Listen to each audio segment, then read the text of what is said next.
Byzantine culture and education. Byzantine culture and education were characterized by their continuity with ancient Greek literary culture, with Homer's Iliad remaining the most important textbook for secondary education. There were three main periods of intensified activity for the study of philosophy in Byzantium: the late Phrygian to early Macedonian, the late Macedonian to early Komnenan, and the early Palaiologan period. These periods were marked by the establishment of an Imperial School of Philosophy in Constantinople, and private tutorial played an important part in higher education, some teachers attaining considerable fame. The Patriarchal School was also significant, especially in the Komnenan and Palaiologan periods, where it existed alongside the Imperial School and was specially designated for the education of the clergy. Byzantium did not have autonomous universities like those in the Latin West, and higher education was designed to train officials of the state and church, rather than masters of the arts and sciences.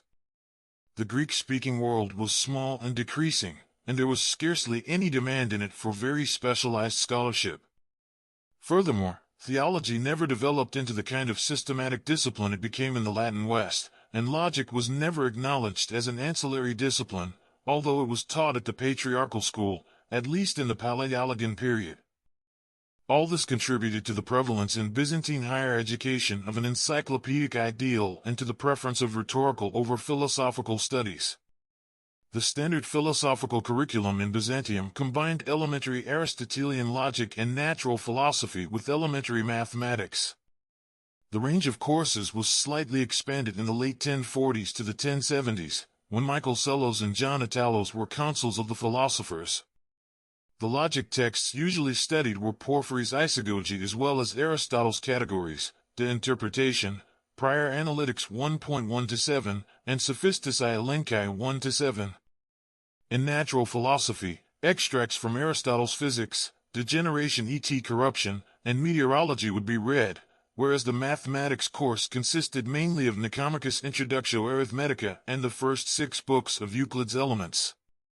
Before the 12th century, the whole Byzantine output of Aristotelian commentaries dealt exclusively with the works on logic, which reflects the needs of the educational sector at the time. Natural philosophy in the 7th to 11th centuries is only represented by elementary compendia. The range of subjects covered by the Aristotelian commentaries produced in the 2 decades after 1118 was much greater, which may be due to the initiative of the Princess Anna Komnene, who seems to have commissioned a number of scholars to write commentaries on previously neglected works of Aristotle. Byzantine culture and education were characterized by their continuity with ancient Greek literary culture, but with significant differences in the study of philosophy and other subjects. While rhetoric was favored over philosophy, the standard philosophical curriculum included Aristotelian logic and natural philosophy combined with mathematics. The emphasis was on preparing officials of the state and church, rather than on specialized scholarship.